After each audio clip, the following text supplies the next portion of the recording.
Good evening, everyone, and welcome to the second edition of the D by D Sports Podcast. Number two.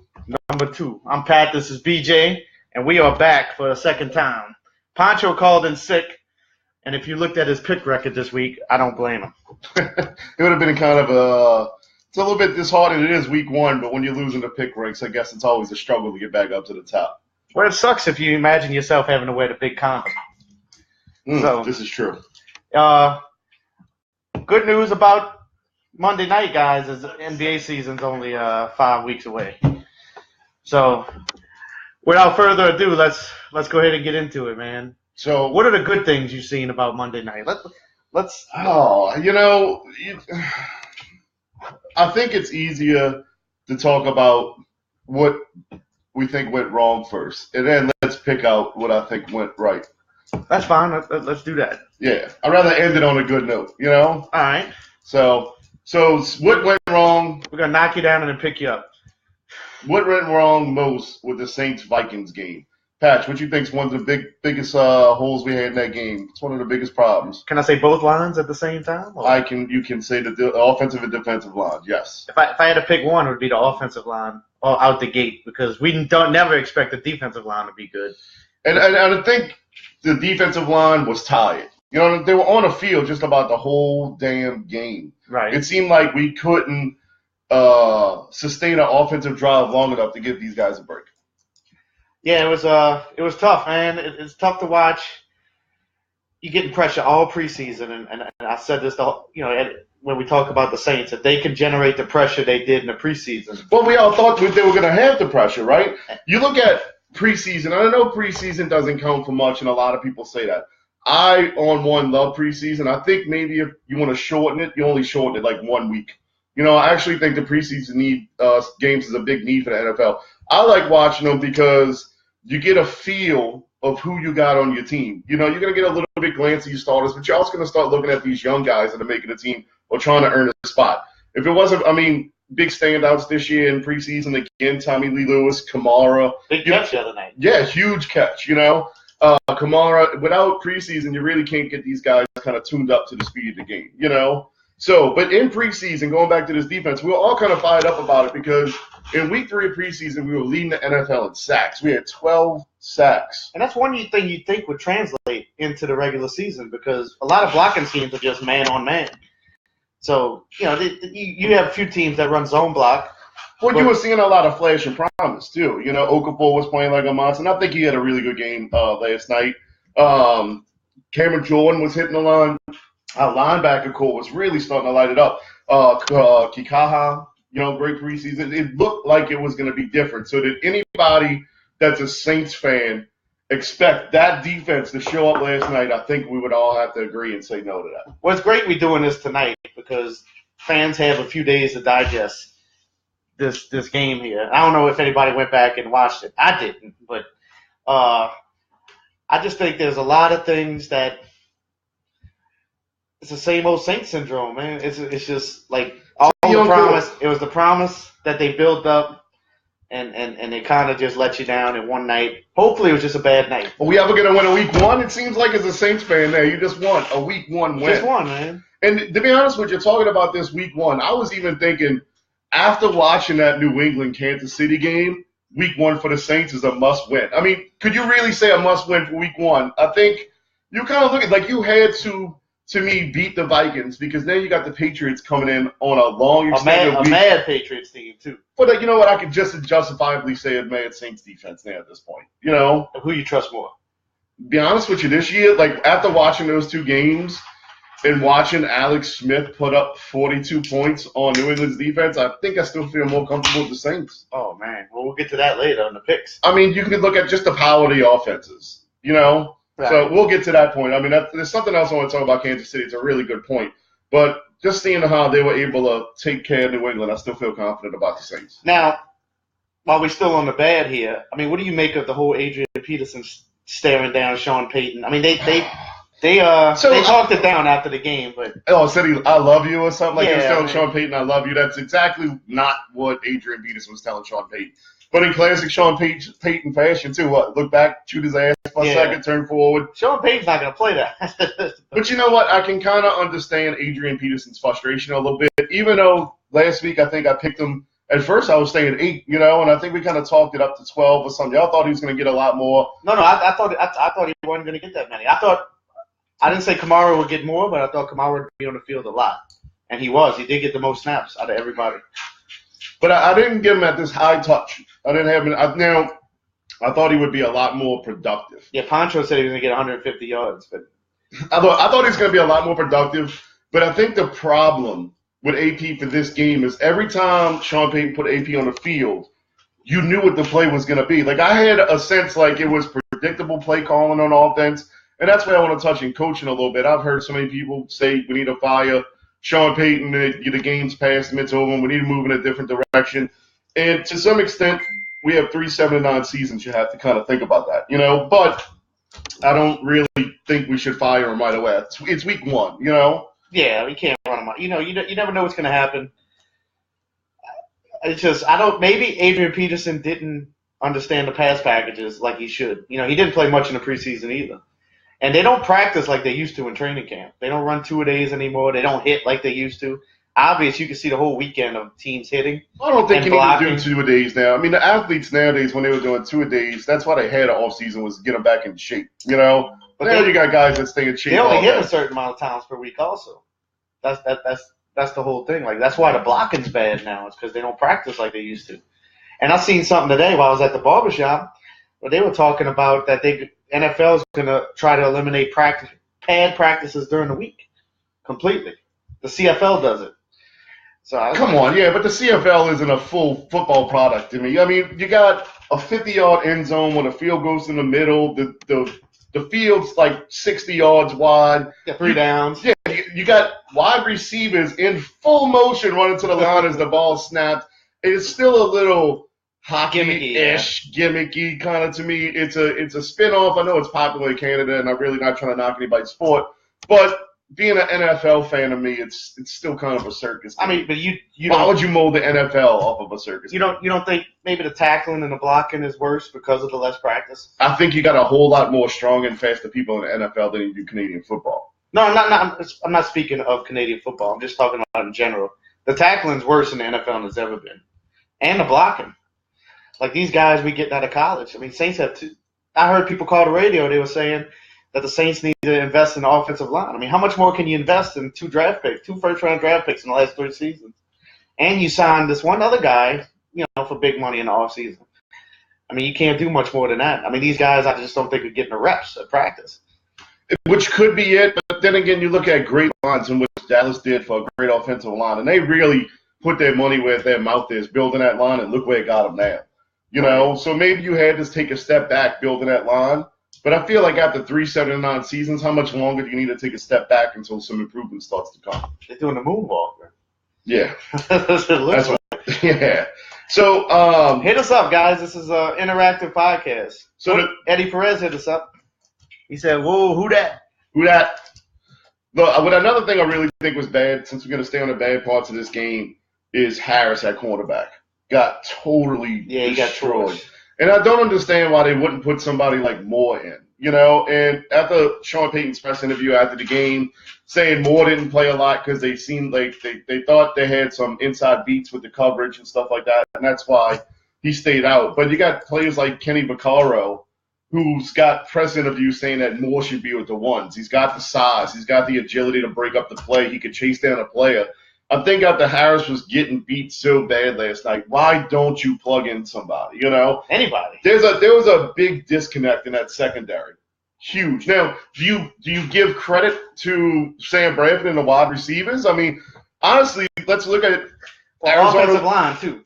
Offensive line, when you got 3.5, 4 seconds to throw the ball, I mean, anybody can get open. I mean, yeah, you could say some bad things on how the Saints played, but is it because of the opponent you played? So is it the team in general or is it the opponent? Well, the Vikings are supposed to be a really good team this year. The Vikings have a really good defense. And I knew they were going to, struggle in this game. Now, I thought this game, and I said it on our last show, this game was going to depend on more of how our defense played their offense than how our offense played their defense. Minnesota, to me, before the season started, I'd say would have a top 3 defense. After this weekend, you really got to plug Kansas City or Minnesota as the 1 and 2 defenses in the NFL. Jacksonville. I don't know if I'm ready to put them in that rank, because Kansas City and both Minnesota really had great defenses. What up, Mike? Is the Giants' offensive line worse than the Saints? That's what we need to know. Michael Diaz wants to know. He said, what's up? He's a Giants fan. No. Congratulations. I don't think it is. Our offensive line lost Zach Strief, who was probably one of the leaders of the offensive line. I know that was a big blow, yeah. I know a lot of people have mixed feelings about Zach Strief, and I'm one of them. But being a leader on that offensive line, plays every snap, that's something. It's more or less that you established in the NFL. Like he knows all of the tricks of the trade when it comes to it. Might not be the best at it, but he's serviceable and he works great for Drew Brees. Right. Having losing him, I think, really hurts. Yeah, there's a reason he's still there. I mean, fans don't like him, but if Drew Brees wants Zach Strief on that right side, he's going to be on that right side. And there was a couple offensive linemen that really got blew up on a couple plays. Like I remember that one sack, Ramczyk just let him go right by. Yeah. What was he doing, man? Oh, it was a bad. I mean, so I think your Giants' offensive line is a little bit better. And I also will say this, even though the Giants didn't really look that good, I think it's obvious what Odell Beckham brings to the table. I think that's a different game if Odell Beckham's playing. Pay that man his money. Yeah, he does nothing but help improve Eli Manning's tempo. And I think missing one of the best offensive weapons on the field is what really kind of ended that game. Was Eli overrated now? That's the question. I think Odell Beckham makes Eli better. If Odell Beckham wasn't in New York, then I wouldn't say Eli's overrated, but I wouldn't put him in any. But you can argue Plaxico Burress made it better when they won the Super Bowl. And I don't know who was with him in the first. Was Plaxico in the first Super Bowl too? I don't want to talk about Plaxico and shooting himself. Yeah, No, but I get your point. And exactly, I think a point made is that, when you got a number 1 weapon on the field, it's going to make you better. So back to the Saints. I mean, did we miss Cooks the other night? No. I mean, I think Drew tried to spread the ball, and I don't think missing Cooks really changed that tempo for us. Because you still got a speedster in Tommy Lee Lewis and big ups on that one play that was massive, and he really, it was even defensive pass interference, and he still got on him, so losing Snead, I thought Tommy Lee Lewis plugging in was going to be no change at all, if not better. I'm a huge Tommy Lee Lewis fan. But we tried to spread the ball. We went to Coon and he had that drop. I think the pass was a little low in the end zone, but when it hits you in the gloves in the NFL, you catch it point blank. This is the elite level. It could be at your ankles. It could be a foot over your head. If it can touch your gloves, it should be a catch. Poncho says Snead's our ODB. I don't know about that. Snead's solid. I just think he's a new version of Lance Moore, if I had to give him anything. I don't say he's our Odell Beckham. I still give that to Mike Thomas. I don't think Mike Thomas got targeted much. And then it's due because our offensive line was in shambles. We only took 1 sack that whole game. Drew Brees only took 1 sack. But after being a Saints fan and watching that game, right after the game, I could have swore it was 5. That's what it felt like. He was getting hit all night. Hey, like and share this page, guys. Share with everybody. So, all right, well, any other bad things you want to talk about outside we couldn't score in the red zone? Yeah, we were moving the ball. Just couldn't but I think score. that would have more to do with the offensive line, too. Like, when we got there, they were able to use more defenders on the line and not have to put so many in the back. Well, I think we just got too predictable in the red zone because you're bringing in different running back. Every time we got in the red zone, Adrian Peterson definitely came in for a running play every time. Unless one knock I do have about the coaches. I'm sorry. Go ahead. The past few years we've been struggling in the red zone.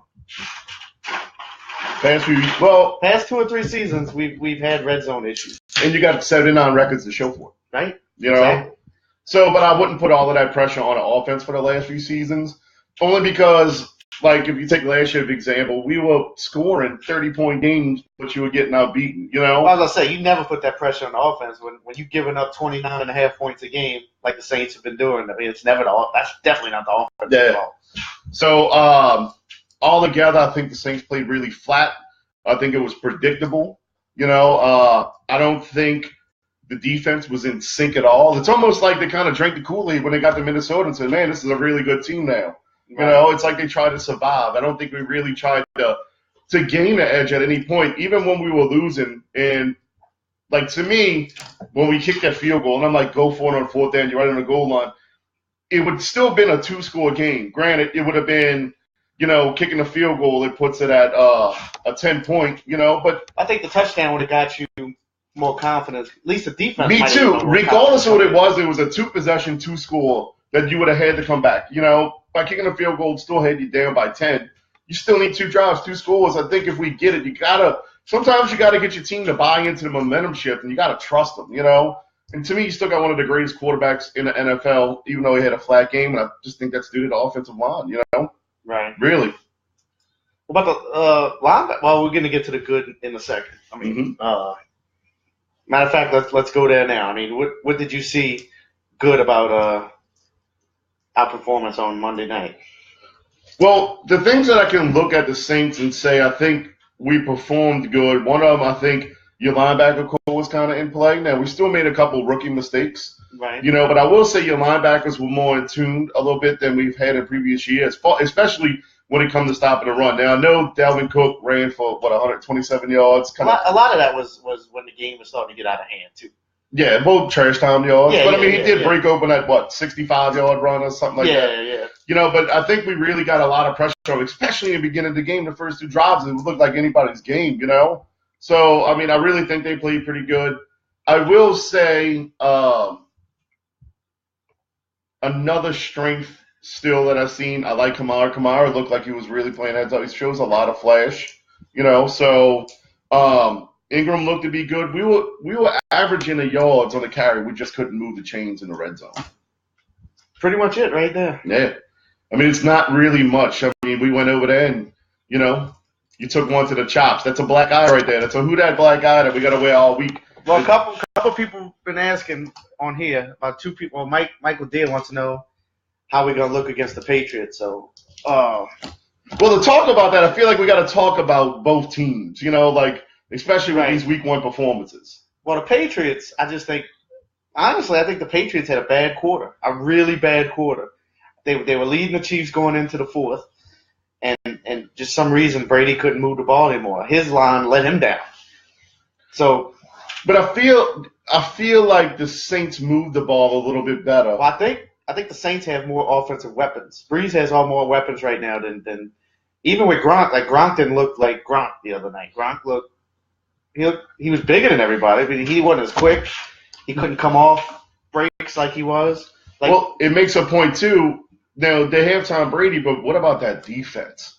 When Alex Smith puts up 42 points on you. Now, granted, I will say this. It was kind of exciting to watch that Chiefs game because now you get to see Alex Smith with weapons.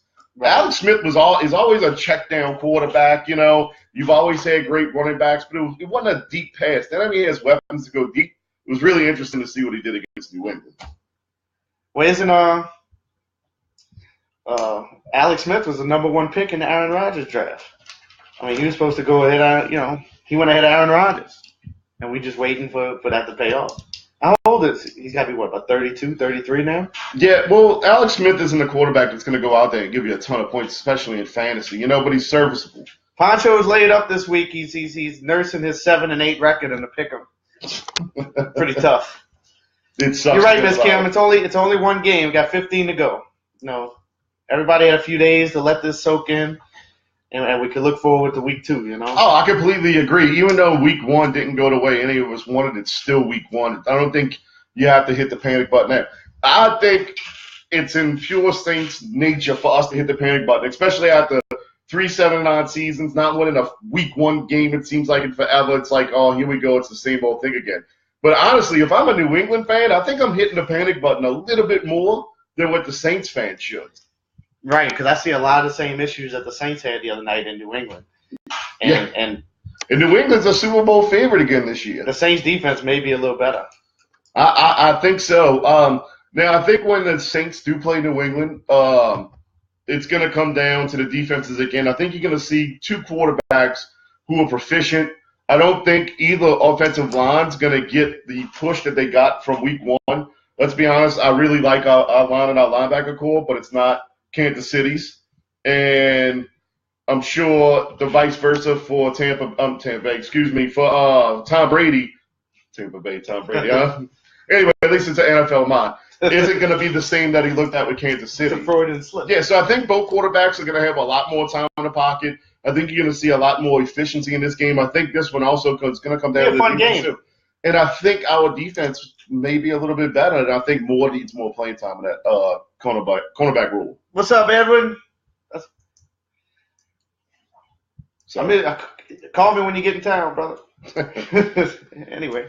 But looking at that game, like I said, I think it's going to be more down to the defenses. I think it's going to be – I tell you what, if it goes down to kicking, I'm backing my guy Lutz. What would you put the over-under on that game? If you had to put a point number. Like, to me, that is all – the Saints game? If I'm about 80 points. Yeah, if I'm a bookie right there, I think that's going to be a high scoring. But looking at both of those defensive play to know the opportunities that each offense can bring to the table, I think it's going to be a shootout. Realistically, I think it hurts us that New England has a long week. You know, that's the only thing I'm concerned about. When we got a super short. They couldn't get any longer. We couldn't get any shorter. When we get to our picks later, I'm gonna get to that. So, other than the Saints and the Patriots, man, we looking like we're gonna have a Jacksonville, LA Rams Super Bowl, man. Yeah, and I think it's really surprising that everybody excited about that. The two things that blow my mind more than anything, it's hard to fathom that after week one, realistically, the Chiefs are leading the AFC West and the Jaguars are winning in the AFC South. I don't. If I knew the future, I would be a millionaire right now. You know, nobody had that. You needed that. You needed Biff's book on Back to the Future. Sure.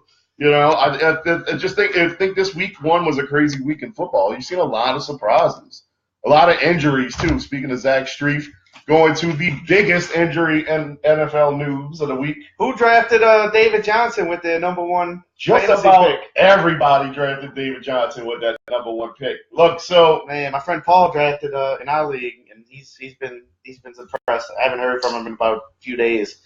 He don't know what he's gonna do. And I'll tell you what, a lot of you fantasy owners are looking for a quick fix. If you're in an 8-man league, find somebody, because to me, 8-man league, you can find somebody. Yeah, everybody's team's a monster. You definitely got a serviceable guy you can pick up. You start getting into a 10-man, a 12-man. I'll tell you this: I wouldn't put as much faith in a Cardinal backup running back behind David Johnson and think he's going to be serviceable. I don't think you're going to get anywhere near the production that. I think they re-signed Chris Johnson today or yesterday.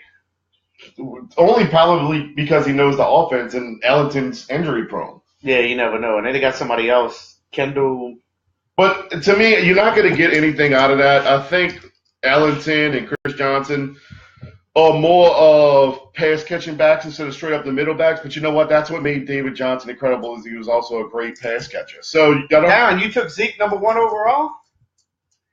Speaking of Paul, he just logged in. We on David Johnson talk now. So what kind of running backs would you try to find in the waiver wire to help my friend Paul out here?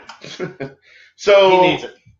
I tell you what, Paul, why don't you go ahead and tell me who's the top 5 you got on whatever what website you playing on, Paul? We play on ESPN. All right, so let's see who is out there. But I'd like to know who's out there and available. So give me the top 5 of who you see out there and available, and maybe we can kind of break that down a little bit. You got your boy from Chicago that caught all the balls the other day. Cohen, I think he is.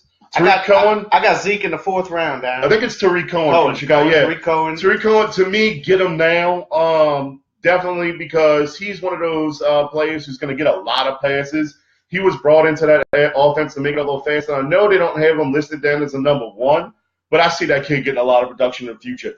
Is week 1 a fluke with him? I don't think so. I mean, look at that offense. It's kind of struggling for people to go to with the ball, you know? So anybody who could come in and have a production like that is somebody to definitely target. But I promise you, everybody who needs a running back is targeting them as well right now. So hopefully you get a low waiver wire pick. So I see you got Cohen.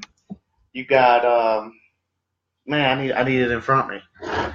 Let me pull it up. But I want to know who's his top 5. That way, I know who's available in your league. I don't want to start saying, picking up these players and they all taken. I'd rather break down more of a. Hey, Darren, I'll take it out if I can get it. I did think he was suspended. I'll take it out if I. What with Zeke? Yeah, Darren took Zeke. Darren Burns took Zeke with his first pick. All right, I never took Zeke with my first pick overall. only because that 6-game suspension was mighty definite at that point. You know, you're really rolling the dice, taking, I would say, a number one player, but knowing you're not going to have him for, you know, a third of the season. That's really risky. If it's a PPR league, if I play in PPR leagues, I always go wide receivers first, only because you get that extra point for every reception. To me, it's a small play.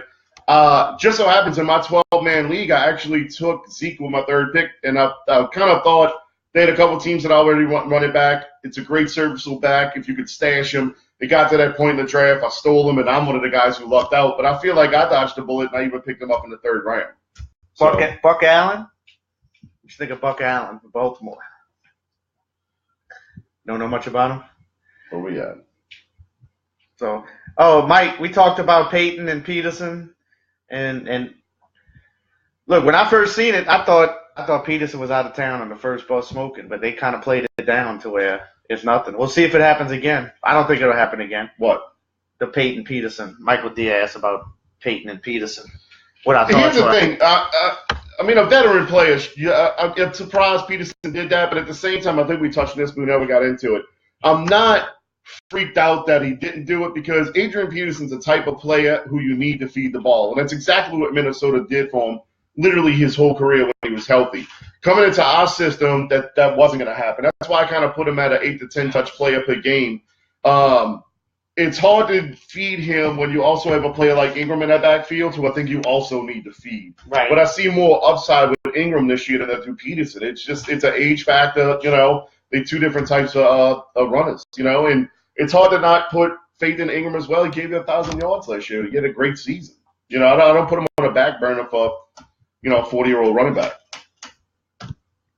So, going through some of these results this week, I mean, what all surprised you outside of I don't mean the picks, but I mean, what all surprised you outside of the Chiefs and the Jags?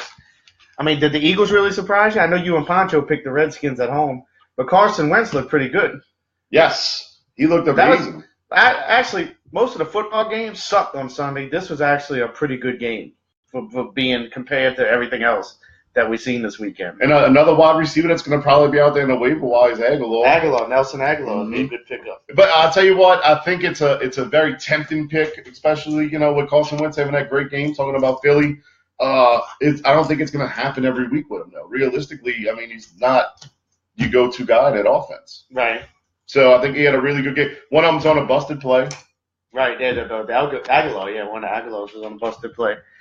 The Falcons struggled with the Bears. Oh man, I was praying. You think that was just a hangover? I got my stepson's uncle lives in Chicago, so we go out there every year, watch Cup game or whatever. But you know, he's a big Bears fan, so I texted him that morning and said, "Beat them filthy dirty birds." And dude, we were texting back and forth. We thought he had him the whole game. Whoever thought that game would have been tied 10-10, you know, like at the moment when it did, both teams looked like they were really going after each other. You know, it could have been just the grass field, the Soldier Field, that slowed a lot of them speedy Falcons down. Yeah, I mean, being a Saints fan, I just want them to fucking lose, you know, so I got my heart broken every chance they get. Yeah, Jesus. So I didn't watch much of the Carolina game. I didn't see much of the Seattle game because we were getting ready for our podcast, but none of them games looked too exciting. Like, just watching it, you know, we had it on, but we were just watching it, like, with the muted screen setting up. And I don't know if you know, if it was better than we thought it was, but just looking at it on the screen, it didn't look like too captivating of a ball game. I'll tell you what I did enjoy watching, even though it was kind of a one-sided game, was the Giants-Cowboys game. You know, so all you Giants fans out there, it was Michael Deere? Yeah, it wasn't what you wanted, but I think it was good to see Dak Prescott really start to look like he's the lead of that team. You know, he did it last year, but he had so much poise about him. He made the right plays. I think Dak Prescott, I'm not going to put him in an elite quarterback status, but I will say he's like this young Russell Wilson who came into the league and just started running everywhere, you know? All right, Michael Deer's got a question. He wants to know if we go under 500 again, is it time to move on from Peyton? Yeah. I think so, too. It's not because he's a bad coach. It's just sometimes if you stay in some place too long, your voice just gets stale. Yeah, you go another year. And I really like Sean Payton as a head coach. I think a lot of us come to like him, you know, especially for what he's given us with that Super Bowl, just like Drew Brees. But sometimes schemes get dry It's hard to develop new plays with realistically the same players you've had year after year.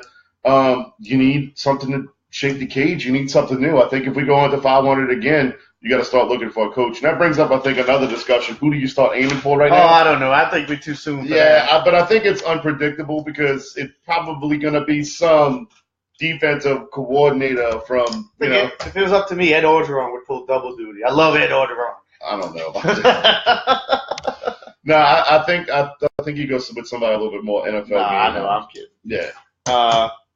So I think that was a really good game. I think Zeke handled his business. Williams was all over the place. It was a good game to watch. Josh Alfonso said AP first carry, took half the D-line on his back, 8 yards, and then we bench him. You need to feed him the ball. That was his best run all game. Well, both of them running backs, him and Ingram, I mean, they rhythm running backs. Like, Ingram's only really good if you feed it to him. You leave him in the whole drive. I don't understand why they don't do that. They don't just let guys just play. With a defense like Minnesota, too, I feel like you can't get too one-dimensional with them. Like, I don't think you can run a ball enough against a defense like Minnesota to get an AP or Mark Ingram comfortable. You have to get that defense spread out a little bit with the pass. Like, Minnesota's just a little too quick, I think, to get your running backs in a rhythm. It was a tough game, but you got to look at it, right? Realistically, we played a number 1, number 2 defense right now in the NFL. So, let's see. Josh Alfonso said AP's 246 pounds. I'm guessing that's who he means. Miss Kim says Sean Payton's picks aren't good as they should be, which is that him or Loomis? I know Loomis is Poncho's boy, so I don't want to dog Loomis too much. But I think it's a collaborative of all of them. You also, when it comes to the draft, I don't think all of the blame goes directly on the head coach or just the GM. You're getting a lot of scouting reports from a lot of different players. They go in and evaluate these players, and you try and make a choice out of the best available. Has our draft been unfortunate? Absolutely, but I still don't think. I don't know that for sure. I mean, Sheldon Rankins seems like he's going to turn out okay. You've had a lot of first-round players that, have dissipated or washed out or second, third round, but we also have players who are really serviceable when we pan out. I don't think we're anywhere in, like, the Cleveland Brown draft panic mode, Oh, so, no, we're nowhere near there yet. Yeah. That's another surprising team. They're actually on as bad as. Kaiser look good, huh? Yeah, Kaiser look good. Like, I wouldn't. That's a fantasy sleeper, Paul. I'll tell you what. If I don't know if I'd pick him to get that. Not yet. Yeah. I don't know if I'd get him yet. Yeah, but he'd be on my radar. If I'm a Cleveland Browns fan, I think I'm a little excited after week 1. Even you got like 40 picks in the next 2 drafts. I mean. So I think the Saints pick need help. Is that Mickey Loomis? I think it's a collaborative effort between them all. So yeah, I think it's all a little bit on their shoulders. I think we have the team, though. I think we got the players. It's just we need to get in the rhythm, And I think we've seen that rhythm in preseason. That's what I thought, man. I thought coming in last week we were sitting in here saying, man, if they can get that front pressure. We knew the O-line would be. You went 2-0 this year. The whole New Orleans is erupted. Like, we might have a parade before the week 3 game. Good news is nobody in the division looked like world beaters. That's another thing we said last week. Like, we thought the division was going to be just super tough. Like, Carolina's like shit. And I tell you what, you beat New England. I mean, where do you talk now? Oh, week 1 was a fluke. That's pretty much. And then you could almost say it evens out because nobody's expecting us to beat New England. Well, I actually picked us for our season to start the season 1-1 this year. I thought we were going to get the edge over Minnesota. That was my pick. I picked actually the Patriots to have us losing that game. I think you're going to get 2 really angry, pissed off defenses. I think you're going to get 2 really angry, pissed off offensives, too. I think it's got all of the makings to be a great game. The only they don't call it bullshit. They call the hold at the end of the game, not like last time we played New England. The only edge I really give New England in this game is that they've had all the time in the world to prepare for it, and we had a day short. I don't know about 5-11, Miss Kim. I mean, like I said, it's only 1 game. I mean, I guess if they play like they did Monday night, 5-11's in the call. If I drop 1 off of my lowest pick after losing this one, it puts us at an 8-8. But I tell you what does make me really nervous. When you first look at the schedule before the season even started, it was easy to pick out a 9-7 or 10-6. After week 1, and you look at that now, some of the team, like we played the Rams, like it looks like we're playing the rest. Nervous. I don't think we're a 5-win team. But Ms. Kim, I think after looking at week 1 and how these teams played, I don't think it's unimaginable to fear the worst. Jerry said Loomis and Peyton gone if we don't make the playoffs. I agree. I think it's really time. I don't think if it's not making the playoffs. I think if you have an under 500 season, you don't show any improvement. Richie said 15-1. I agree, Richie. You know what? I like that hard, Richie. That's how I feel every year. It's only one game. You win the next 15. Saints been having 0-2 records the past 3 years, right? Probably. You sure haven't won week 1, I'll tell you that much.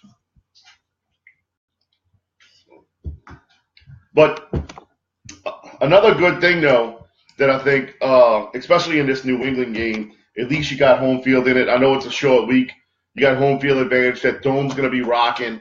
I think that kind of gave Minnesota a little bit of passion, especially going against an offense like New Orleans when they were playing. But going into this one, I think the dome's really going to start getting into this game. And if you could disrupt them a little bit. Yeah, don't sell your tickets to this game. I think it's going to be a good game. I wouldn't sell my tickets because you know why? If the stars align and the Saints beat the Patriots, you are already in the best place to be in the world. Matter of fact, let's look at this football card and see what the line is. We're going to the Pick'ems right now? No, I just want to look at it. This card's got New England as a 6-point favorite. I would – the Saints are the bet. I think it's going to be a 3 or 4-point game either way.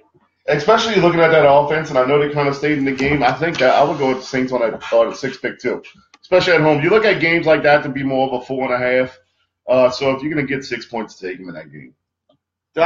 Richie said the people in Minnesota were awesome. He went out there and watched the game. I'd imagine that's awesome, dude, because you think they'd be bitter after the NFC Championship. You know why? Because we used to how we acted. We got some bitter-ass fans, but rightfully so. You know why? Because they don't play in the NFC South. You don't have to deal with Atlanta fans, Tampa fans, Carolina fans, and I'm not saying they're all bad. Well, they have to deal with Chicago fans. From Saints fans themselves. You would think like the least hostile NFC South team would be Tampa Bay. And years ago, me and two buddies went to the Tampa Bay game. This is actually the game where Sean Payton broke his leg. Oh, okay, yeah. So if you go back a couple years. In my opinion, that was their best season. I thought that team was better than the 2009 team. Rightfully, it could have been, Maybe because Sean Payton was in a booth, not on the field. I don't know if we look at, but anyway, yeah. But going to that game, that was a swing game the whole time. It was back and forth. I'll tell you this, though, boy. After we lost that game, we had Tampa Bay fans like in our face, like we killed y'all like Katrina, just like some really spiteful shit. Damn. Yeah, and I'm like, serious, no kill. And it was.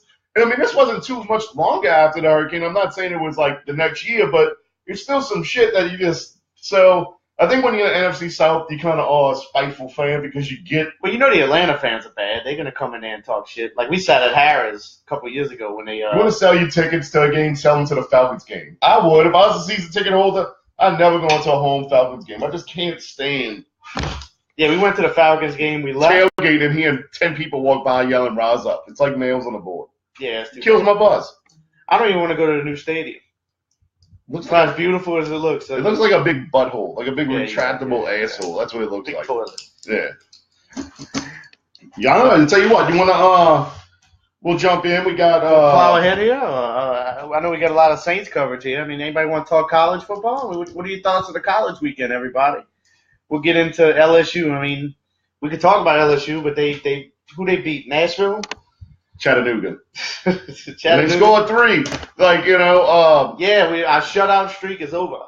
Yeah, like I'm saying though, they did exactly what they were supposed to do and how they played that game. They were dominant all over the ball. Naturally, we took a lot of deep shots. I think only because of the defense based. I think you're gonna really start seeing the real LSU performance and the real LSU team coming up when we play Mississippi State. We'll find out this weekend. It should be a good game. Yeah, I think it's gonna be the first on the schedule what we actually gonna have. Last few years have been close. I took my son to the game a few years ago when Dak Prescott had his coming out party. That's all he did was beat us. Yeah, dude, that was tough.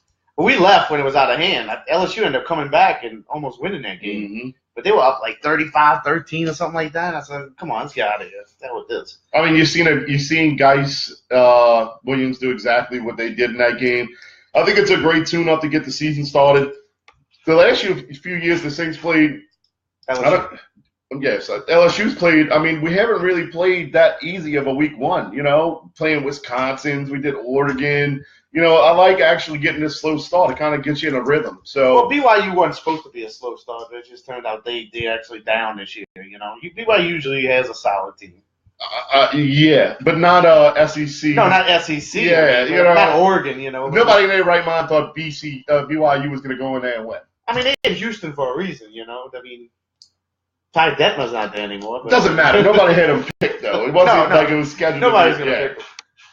So, but I mean, it looked exactly like what we did. Ethan looked really good, made a lot of good plays. I think it's all defensive based because of Chattanooga. College is a little tough. Like, I couldn't tell you anything about Mississippi State, but college is just so momentum based. So Mississippi State come out there at home on Saturday night and score quick and get a nice stop. I mean, that game could be just flipped. These college, they're so young and they're so emotion driven. Well, that's why I like college football too, and I have a bunch of friends who will say they actually enjoy the game of college football more than they do the NFL. And to a certain extent, I can see why. You got these young kids who aren't playing for contracts. They're still playing with a lot of pride for the team, for the presence of the school name. A lot of that means a lot to these kids. And they're trying to play towards the next level. Now, is the speed of the game a little bit slower? Absolutely. You get to the NFL, you start getting those contract players, money gets involved. I think you take a step back a little bit when it comes to the passion of the game. And I'm not saying it for all players, but I think in college, passion of the sport's a whole lot more prevalent than it is in the pros. And I think that's why I enjoy watching college ball as well. Them kids should get paid. Or at least something. And I think that's a subject. At least go sign. I think that's a subject we can talk about. I didn't want to get. But think about it though. Like, imagine how much money somebody like Peyton Manning would have made for Tennessee when he was over there. I want to say that's the all-time sellingest. Is that even a real word? Sellingest. Marketable. The all-time marketable college jerseys ever sold. You know how much money that kid did? Michael Just make Jordan off the jerseys. They're like you don't have to pay. Colleges don't have to cut these kids a check, but let them go advertise for the Knoxville car dealership if it was Peyton Manning or Baton Rouge. Let them go advertise at the walk-ons right outside the school and get a couple $1,000. Or they can somehow base the percentages off of stuff sold if you do so much. But I also think if you're going to pay them, it needs to be grade-based. You have to keep your grades up, and I think definitely that's kind of stupid though in college because I think some players in college that go to the NFL would really baby it along, because I'm not saying specific names, but when you hear, like, after some games for some LSU players, you hear an interview, and it doesn't sound like they have a college education. Well, it's crazy because I listened to an interview from Arian Foster. He played for Tennessee. And he was saying that Tennessee wouldn't let him take the courses he wanted to take because it conflicted with, they were worried about not only worried about his GPA, some of that stuff with lab work, and it conflicted with practice and stuff like that. So some of these guys that get scholarships, they're not technically really total scholarships. Like, they got to make sure they take stuff that coincides with their schedule. Yeah, and I mean, that's what makes college sports tricky because, look, even on the road, traveling to different states on planes, and the whole time you're doing this, you got a game plan and you got to study. So I think if you're going to pay players, they really have to look at somehow more performance-based academics, more or less what they contribute to the team. So to me, it's just easy to not pay them. It's college. You want to get paid to play the sport, make it to the next level. And a lot of those kids are actually going to college for free. There's an argument against it, too, because I could say we could get paid off the likeness and car dealerships could sponsor these kids. All of a sudden, Tuscaloosa would have the biggest car lots in the world because these kids would be getting paid so much to advertise at these car dealerships. So I don't think we should pay them. I think, leave it as it is. You're still a product of the school. Now, these colleges make millions of dollars, but you know what? That's how you pay these coaches. What does Nick Saban make now? Like $8 million a year or he something makes like more that. than like every other state. Yeah, and trust me, it's not just the boosters that are paying his paychecks. It's because they're getting all the money off of merchandise. Thank you, Miss Kim, for sticking with us. And Michael Deere wants to know if Coach O does Coach O beat Bama this year? LSU is overdue for a win against Saban. Yeah, well, Bama looks tough. I was going to get to that point. Bama played, incredible football, and I can't really say this is our year based it off of the opponents they both played. We both played kind of scrubs. Alabama played Florida State to open up the season, and made it look like scrubs. Yeah, in the second half they did. First half, it's hard for me to say, oh, this is our year because you ain't seen the potential of our offense. I think our defense can hang with them. I don't think they're as dirty as Alabama's defense, though. I don't think this is our year. I think we're still on the rise for that. Now, if that happens, Trust me, I'm partying with you. I'll even buy the first beer. LSU. So, but other than that, what do you think about Oklahoma beating Ohio State? I mean, I thought Ohio State went to Oklahoma last year and whooped them pretty good, and then Oklahoma returned the favor this Saturday. But did the story after the game hype up that game a little bit more than the actual game? Yeah, because the game wasn't that great. But for Baker Mayfield to go slam the Oklahoma flag right in the middle of Ohio State's field, which Ohio State's, the Horseshoe is one of the most revered fields in the country, you know. And people in Columbus, Ohio take football more serious than we do down here. So for them to see that, they have got to be pissed. So, and rightfully so. But you know what? Didn't they do some shit like that when they played them the year before? They sang the fight song. A lot of teams do that. They'll go to the spots where their students are sitting. But you know what? It takes a lot of balls. It's college. It's school pride. I love it. Stay at the field. I'm not begging the guy for doing like it. When T.O. scored the touchdown against Philadelphia, when he played for Philadelphia and against Dallas, and he went and stood on the star. Man, I love that shit. Yeah. Well, you can't do that now. But I just, I'm not mad at the kid. It's all about school pride. You know what? You took down a game that nobody thought you was going to really take down. Do what you do. You in a heat of the moment. You stay. Yeah, Ohio State had a chance to stop him during the game. They had 3.5 hours to stop him during the game, and they couldn't get it done. Mm-hmm. So props to Baker Mayfield. Props to Baker Mayfield. Yeah, props to Baker. You know what? This hits for you, Baker. I kind of like that shit. I do. We need some good old-fashioned hate out there in the world. More than we got already, huh? Yeah. We don't get enough in politics and news. But this is the sports podcast. You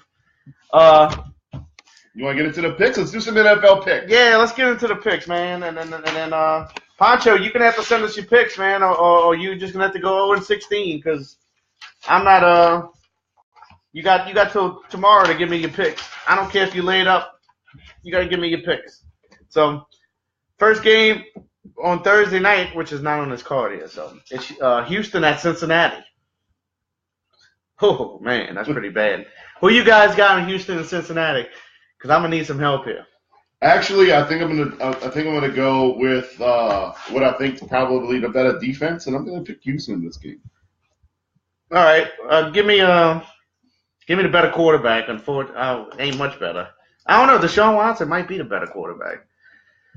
Well, give me Cincinnati. I mean, you're looking at Andy Dalton. Andy, what have you done for me, Dalton? I mean, you have some of the greatest weapons that they have.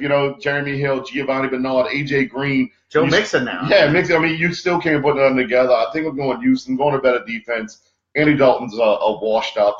I think. What you guys got? Houston or Cincinnati? Yeah, Cincinnati needs to start looking other way for a quarterback if they ever want to progress. Don't forget, ladies' night is Thursday, so you guys, there's definitely better things to do to watch Houston and Cincinnati. Tennessee and Jacksonville, man, at Jacksonville. I mean, what we got going here? I mean, that's Jacksonville perennial Super Bowl contender. All right, Leonard Fournette had a 100-yard rush game. Tennessee, I think, has got a little bit more offensive weapons. I think that's a young building team. I'm actually going to go against the Jags on this. I'm going all Tennessee. I'm going Tennessee also. Mm-hmm. I do not believe in the Jags yet. I agree. We don't have Poncho's picks. He'll be dressed in like a big condom at the end of the season. Anywho, the Baltimore Ravens at the Cleveland Browns. Them pesky dogs. I think I got to go all Baltimore. You going Baltimore? Going all Baltimore. I think Kaza showed a lot. I think they had a little bit of production, but I'm actually going Baltimore this game. Stick with the Ravens. Man, I like the Ravens defense, man. I just picked them up in fantasy. Give me the Ravens also. Carolina at the Bills. Which should be a good game. You got two winners. I mean, somebody's going to walk away at 1-1 here. Bills are actually, leading their division or tied with their division right now. Carolina is as well. McCoy's not hurt, is he? No. Give me the Bills. Going Bills. You going Bills too? It's a tough one, I think Carolina fell a little flat, and they still did. I'm going Carolina. I'm going to stay in the NFC South. Going Carolina? Mm-hmm. Pete, we don't do the points, but if you ever want to do the points, I'll get in the pool with you with that too. All right, here we go. Since it's the next game, do you want me to hold the Saints game for last, or you want to go now? Let's just do it. Let's get it over with. All right, New England's at New Orleans. Let us know your pick. The New Orleans Saints host the New England Patriots. The Saints are 6-point underdog, but we're going to pick it straight up. I can't go against the Saints. I don't give a shit who we're playing. Eventually, I'm going to take a win or loss with that. I'm going New Orleans, and I'm doing this one with my heart. If I had to pick with my head, I don't think I'd have too many happy Saints fans right now. All right. Yeah. BJ took New Orleans. Yeah, well. I guess you're going to have to give me the Saints, too, because I don't want to get hate mail. Yeah. We're real official over here. All right, here's some more struggling teams going to be playing each other. The Arizona Cardinals head down to Indianapolis to play the Colts. Scott Tolzien and the Fighting Colts. Arizona is 10-point favorites. So when's Luck coming back? Yeah. When's that coming back? If he's not playing cards all day, got to take him even though the cards without I don't think Luck is playing. Johnson. I think that New England quarterback's going to be playing. So I'm going cards in this game. I think Indianapolis just looked really flat all over the place. Give me the Cardinals, too, because I'm scared and I'm trying to keep my lead. All right, here's a good game. This is probably the best game in the early slate outside of the Saints, obviously. The Kansas City Chiefs are hosting the Philadelphia Eagles. The Chiefs are 7-point favorites. You know what? I'm going to let it ride. I'm riding on them. You beat the Super Bowl champion. You did it in great fashion. You know what? I'm going to ride the pond. I'm going Chiefs on this one, even though I think the Eagles play really good offense. Give me the Chiefs on a second-week hangover after beating the Patriots. I'm going to take the Eagles.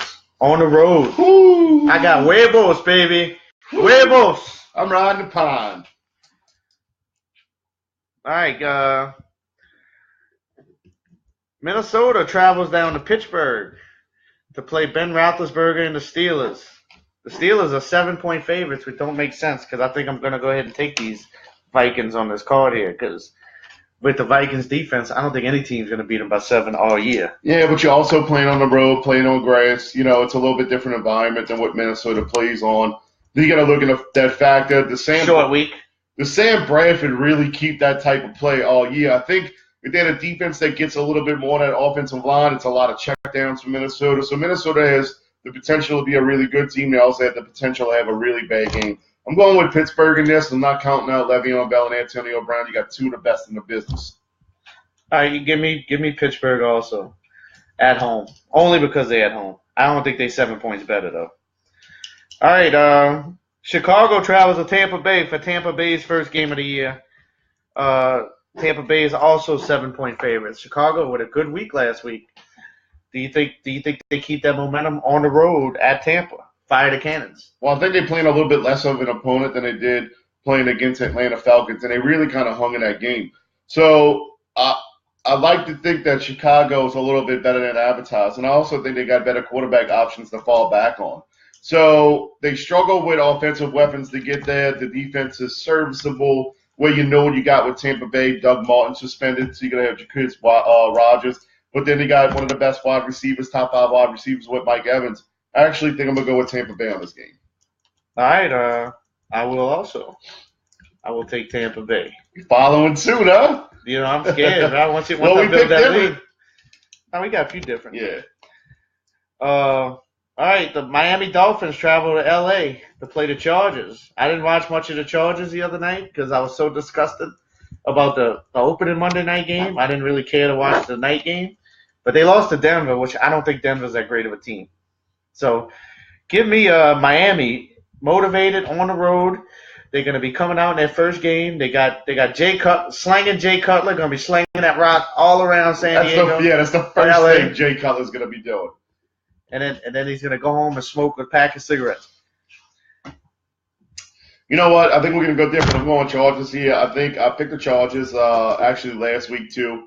They don't have a great team, but I think when Phillip Rivers is hot, it's going to be hard to beat him. This is a good game. He's already got 1 week under him where the Dolphins don't. I'm kind of giving the edge to Chargers in this one. All right. The biggest line of the week is the Jets are traveling to Oakland to play the Oakland Raiders.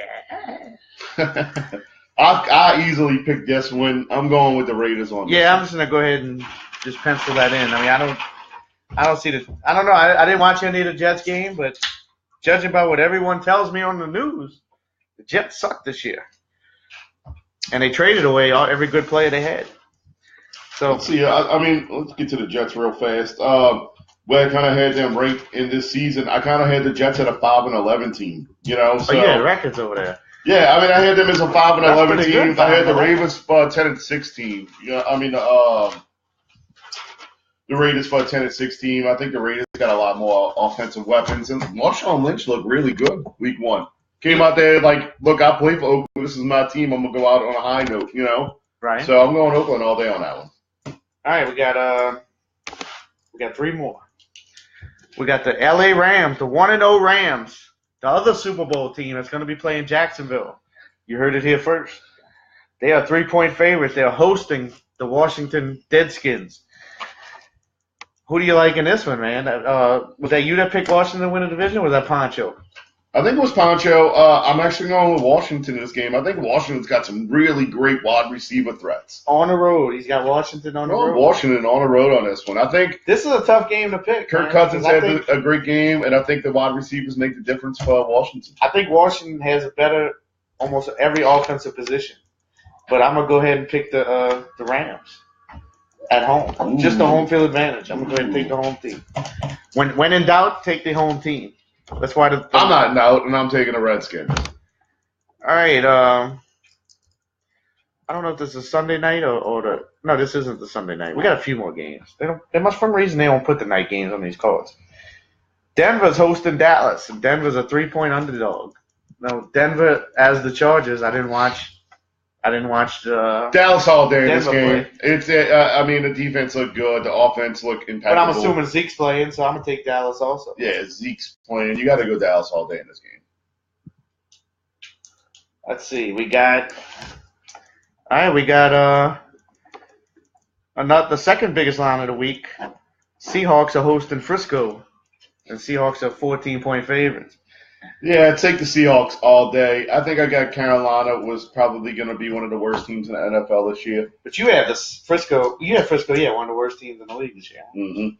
So that's all I have on this card, but I know there's 2 more games. The game of the week, obviously, is going to be the Green Bay Packers at the Atlanta Falcons.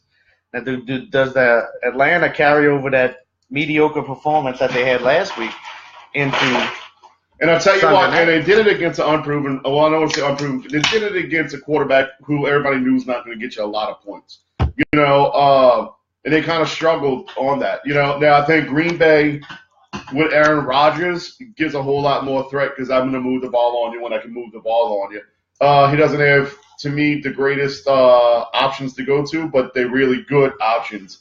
I think Atlanta takes the first loss here. I think we actually tie Atlanta in the division when we beat the Patriots, and we're both going to be 1-1. Who that? Oh, man. Fuck Atlanta. I agree. Fuck Atlanta. So I will go ahead. I want to take Atlanta, but I don't want to take Atlanta. Fuck Atlanta. I will take the Green Bay Packers. I thought you was going to say Atlanta, but I was like, fuck Atlanta. I'm going to take Atlanta. I was getting close, man. I was trying to figure that shit out. And then Monday night, the Giants host the Detroit Lions. Sorry to Michael Deere. These are 2 mediocre teams. I don't care that Detroit beat Arizona. I just think they both So where you going? pretty sorry teams. Where are you going with this one then, buddy? I will go. You want me to pick first? No, the word's coming out that Odell's going to be playing in this game. He was running routes before the first one, and he kind of had a hop. Yeah. So it was a little sore. I think one more week into the mix. I think that makes the Giants They got an extra also night. much better. They got an extra night before this game. I'm going with Giants in this game. I'm going with the Giants, too. I'm going with Giants in this You game. talked me into it. Well, I really think you can't count out Matthew Stafford. I don't think he's worth any of the money that Detroit actually paid him. We're going to actually post these, not that anybody cares, but we're going to post these picks on the site, on the comment section after tonight when I get home. But these are your standings right now. 55, 96. Since Poncho's in the room with us right now, he can see it also. I don't know if you guys can see this. Probably can't. Can you see that? Check your phone. I'm dead. I guess you can see it. It's really a one game swing difference between all three of us. Except Poncho. He's 3 games behind me. So Poncho, you need to decide what kind of condom you want to be when you dress up. And I need your picks before the end of the night, sir. Otherwise, I got you losing every game. Oh, man. How you like that for bananas, huh? Look, you want to go on all the picks is done? You want to switch the gear a little bit? Yeah. Pelican signed Memphis, the grindfather, they call this guy. Tony Allen. Like, Memphis is known for playing suffocating defense and holding opponents to about 90 points a game. And it looks like that's where we're heading with our team this year, because we got Rondo, we got Tony Allen now. But the thing with Rondo and Tony Allen, you're getting 2 really aged players. You know, that Tony Allen, he's a 6-time all-defensive team. But he's going to be 36 years old this year, you know? Right. So, yeah, the thing is, the Pelicans had 2 options going into the offseason. Pete, you want in on our pick'em? You message me your picks, and we'll get you in. We'll just add up winning percentage at the end of the year. You don't have to have every game with us, as long as your winning percentage is close. But you'll probably still be beating Poncho. You know you'll. Yeah, it don't matter. Poncho's going to be wearing the condom anyway. You'll probably end up with more wins than him anyway. We'd like to come do a podcast at the Rocks if you have us. You know, we'll come sitting there if the lighting's good. If we can, we'll sit right there on the stage. I mean, on Sunday or Wednesday, we do D by D podcast on Sunday. We do the sports podcast on Wednesday, and we'll come in there, we'll sit there, we'll chop it up with the people. We'd love to do a live podcast.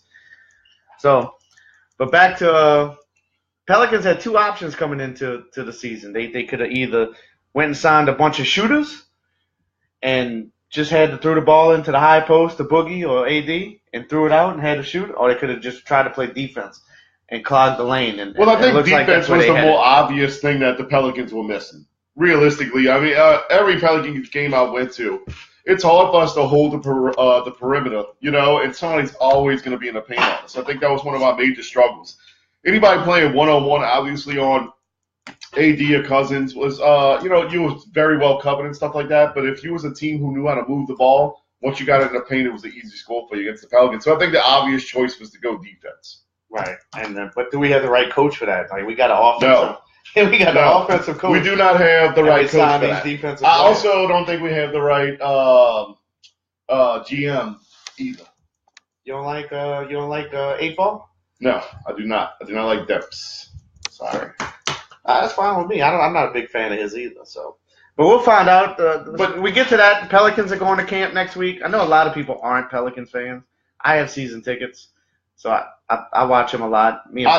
I do think it's a great addition, though, with Tony Allen, with Cousins and the AD for that team. Well, he's a good second. Like, a lot of our issues, like when our second team comes in, we have problems stopping. Like, when AD's in the game, we play pretty solid. I think you're going to see better production for Cousins and AD this year. Instead of coming into the mix, you know, AD having to play with different players, Cousins steps in. Everybody's like, ooh, Cousins is here. You know, it's going to be – you still have to gel together as players, I think, to be great teammates and better on the court. I think you're going to see a lot better production out of the Pelicans. I'm not ready to say, you know, we're going to make a run at the playoffs because you're not going to beat, obviously, the best teams in the NBA. You know, you're not going to beat Golden State. Well, you're running a different formula. Yeah, you're not – Like, we weren't going to build a high-flying three-point shooting team when your best player is a big man. So what we did was we doubled down on the big man. And, you know, it may not work, but – Well, I think it's smarter than what we've been doing. Yeah, well, we tried it. Like, we kept Ryan Anderson around. We kept Eric Gordon around. We kept all these guards around, and it didn't work. So we're trying the other way now to see what happens. And then, look, Demp's got another year. I think just think Tom Benson's so old, he don't want to fire any of these guys. LeBron and Melo, where they play? Next year? Yeah. Well, LeBron's going to stay in Cleveland. Well, eventually. In the following year. Yeah. He's going. They say he was already looking at private schools in L.A. But Melo, if Melo goes to Houston, man, I think Houston's gonna explode. I just think it's gonna self-destruct. It was funny. Did he have that comment? He said he wouldn't mind playing for Portland. He's like, yeah, I wouldn't mind playing it. Yeah. You know, so is that where Melo ends up? Portland would actually not be bad for him because he's got a good backcourt there. If he could be a catch and shoot guy, if he could like limit himself to that, like he can't be the ball guy. Melo's not gonna limit himself to something. See, the problem with Houston is they got James Harden and Chris Paul, and both of them need the ball. Houston's not gonna be as good as everybody says they will be. They got two guys that need the ball. They even feed really good off. Because one thing about Chris Paul, they even emphasize it on the Chris Paul needs the ball, but you know what? Chris Paul is really good at the assist too. He's gonna find a great assist. That's what I'm saying. But he can't have the assist if James Harden has the ball and he's just chucking up threes or he's trying to drive around picks. And rightfully so. I mean, James Harden to me was one of the ones in the MVP mix. They even address it on the Madden commercial. Did you see the James Harden Chris Paul Madden commercial? They're playing on the same team in Madden. Oh yeah, I think so. And he calls him up on the phone. He's like, "Give me the ball." And he's like, "They don't call me." Yeah. I mean, they even address it on there. So, you kind of like it. Just a quick. What you say we go? What you say we go this year? The Pelicans. Pelicans. I think Pelicans could be a 5 or a 6 seed. I think they can get up that high. You're gonna put them at a 5? They can get that high. I think they can get to a 5 or 6 seed. They got 2 of the top 20 players in the league, and nobody talks about them. Well, like everybody talks about these new guys, these new teams. Like Houston, I'll get you. Houston may end up finishing ahead of them, but like Minnesota, like Jimmy Butler and Karl Anthony Towns. Like every time Anthony Davis plays Karl Anthony Towns, he takes Towns to school. So you really just got not Wiggins. Wiggins is on the team, but you got Butler versus Cousins, which they're not the same position. But I think they're almost a wash in itself. Like, Butler's good. I'll tell you what, though. It is good news that they're actually trying to build this team. Now, going with the acquisitions that they made, we got some really good names. The thing that makes me fearful is that it's the young players with the old players. You know, you don't really have guys that you can mold for the next 6 years because both Rondo and what we just picked? Allen. Oh, Allen. Neither one of them gonna be here the next 6 years. You know they both signed a 1-year deals. Yeah. So I mean, it's a shot in the dark kind of year. I think. Well, the problem with the Pelicans is they got a lot of bad contracts too. So they gotta try to start to get some of these contracts off the books before they can start worrying about finding that fourth guy. Seems like that's a problem in New Orleans, huh? Bad contracts. That's a problem with a lot of things. Yeah, no, we just from here, you know. It's on both the Saints and the Pelicans. Trust me. So. All right, guys. Well, we're going to go ahead and wrap it up on that. So next week, hopefully we'll come in here with better spirits, with no paper bags or anything. We both picked Saints wins. We're waiting on Pancho and Pete's pick, too, now. So we're waiting on Pancho and Pete's pick. We will post them when we get them on the podcast page. Follow the D-by-D Sports podcast page. And I think we're going to start posting a lot of sports stuff on there. On the page, on the page. Yeah, we do it on the other page. Like, even on the page, since we're not on the actual podcast, if you got questions about any kind of fantasy, something like that, shoot it on the page. Like, make a message or something like that, and we'll go ahead and, give you a little bit of insight. I mean, it's better if you have other people's opinion who I feel like really know, a little bit more about fantasy. I'm not saying anybody else, but at least you got people who play. This is my 14th year playing fantasy, so... Yeah, I've been playing fantasy since 2002 or 2003, so that's about right, about 14 years. I mean, a good opinion helps more than anything, anything, we'll start posting in there. I think we're going to try and set up in here a little bit more, have a little bit more... Oh, we mobile, too, so if anybody wants to host us, like, look, this is not much to move. Like, we can go, like, we done did podcasts at the Swamp Bar, but we'll talk about that. But, anyway, y'all have a good night. We'll see you next Tuesday or Wednesday. I know we need to do it Tuesday or Wednesday. So for the second show, y'all take it easy. We'll see y'all after we beat New England. Yeah, thanks for watching, y'all. Who dat?